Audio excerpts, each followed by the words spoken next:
It happened on a rainy Tuesday afternoon, the kind that smells like wet pavement and regret. I was sitting on the edge of the bed, staring at 2 pink lines on a pregnancy test that wouldn't stop shaking in my trembling hands. Twins. The word echoed in my mind like a verdict. I should have felt joy. Instead, my stomach twisted with guilt so sharp it nearly stole my breath. My husband, Aaron, was still at work, probably planning our anniversary dinner. I should have been excited to tell him. But I couldn't. Not when I wasn't even sure these children were his. It started months ago with a message from Daniel, an old friend, as I'd called him when Aaron asked. The truth was, Daniel wasn't just a friend. He was the man I'd loved before my husband. The one who'd broken me, and somehow still had a hold on a part of me I wished I'd buried years ago. When he reached out, saying he'd moved back to the city and wanted to catch up, I told myself it was harmless. Just coffee, old times, nothing more. But I lied to myself before I even lied to Aaron. That first meeting had been innocent enough. We sat across from each other in a small cafe downtown, the smell of roasted coffee beans wrapping around us like an old blanket. He smiled the same way he used to, that half grin that always made me forget my anger. I told myself I was just curious how he'd been. But curiosity is just the beginning of most disasters.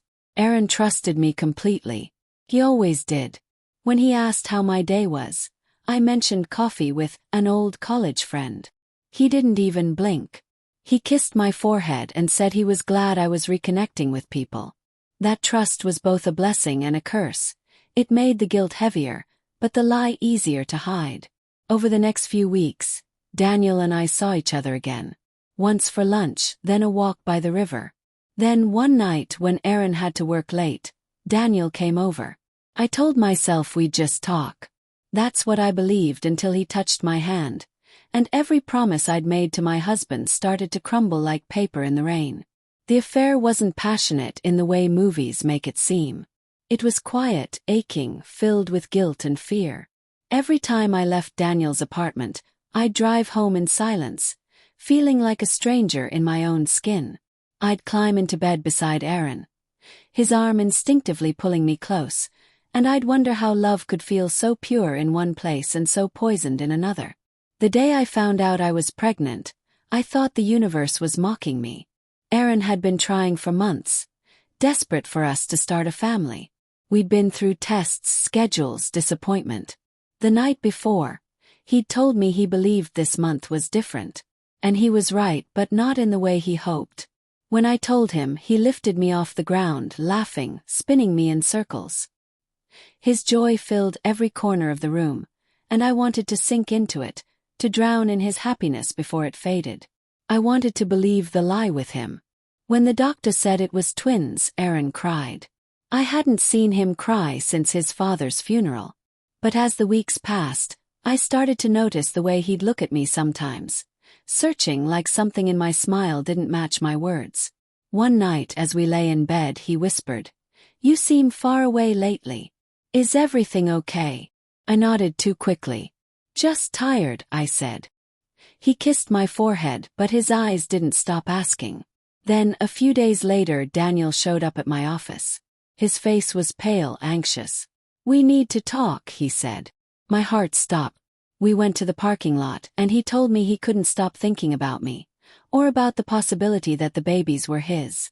I told him to keep his voice down, that he was ruining everything. But deep down I knew he was right to ask. The next evening, Aaron came home early. I was in the shower when I heard voices. His and Daniel's. My blood ran cold.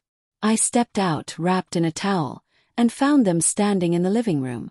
Daniel's face was red, his words tumbling out. "She should have told you, man. You deserve to know the truth." Aaron's expression was unreadable at first. Shock, disbelief, then something darker. "What truth?" he asked, his voice trembling. I wanted to speak, but the words stuck in my throat. Daniel looked at me, then back at him. "We were together. Few times. Around when she got pregnant." For a moment the world stopped moving. The only sound was the steady drip of water from my hair hitting the floor. Aaron didn't shout. He didn't throw anything. He just looked at me like I was someone he'd never seen before. "Is it true?" he asked quietly. I nodded. I couldn't lie anymore. He turned away, his hands on his knees, trying to breathe. "I trusted you," he whispered. "I built my life around you." I tried to explain that it was a mistake, that I loved him, that I didn't even know whose babies they were, but every word sounded smaller than the last. He stood up, grabbed his jacket, and walked out the door. I haven't seen him since. It's been 6 months. The twins are due soon. I moved out of our house because I couldn't bear the silence. Daniel tried to reach out, said he wanted to be there for me, but I couldn't face him either. Every time I look at my growing belly, I see both of them, Aaron's kindness and Daniel's chaos, blended into something I can't undo. Sometimes late at night, I imagine Aaron standing outside the hospital room when I give birth. I imagine him walking in, taking one look at the babies, and somehow forgiving me. But I know that's just another lie I tell myself to sleep. The truth is, I destroyed the only man who ever loved me without condition. And now, as I sit here surrounded by baby clothes and half-packed boxes, I realize the cruelest part of it all. These children are innocent, yet they will be born into the ruins of my choices. I never meant to hurt anyone. I just wanted to feel something that had been missing for too long.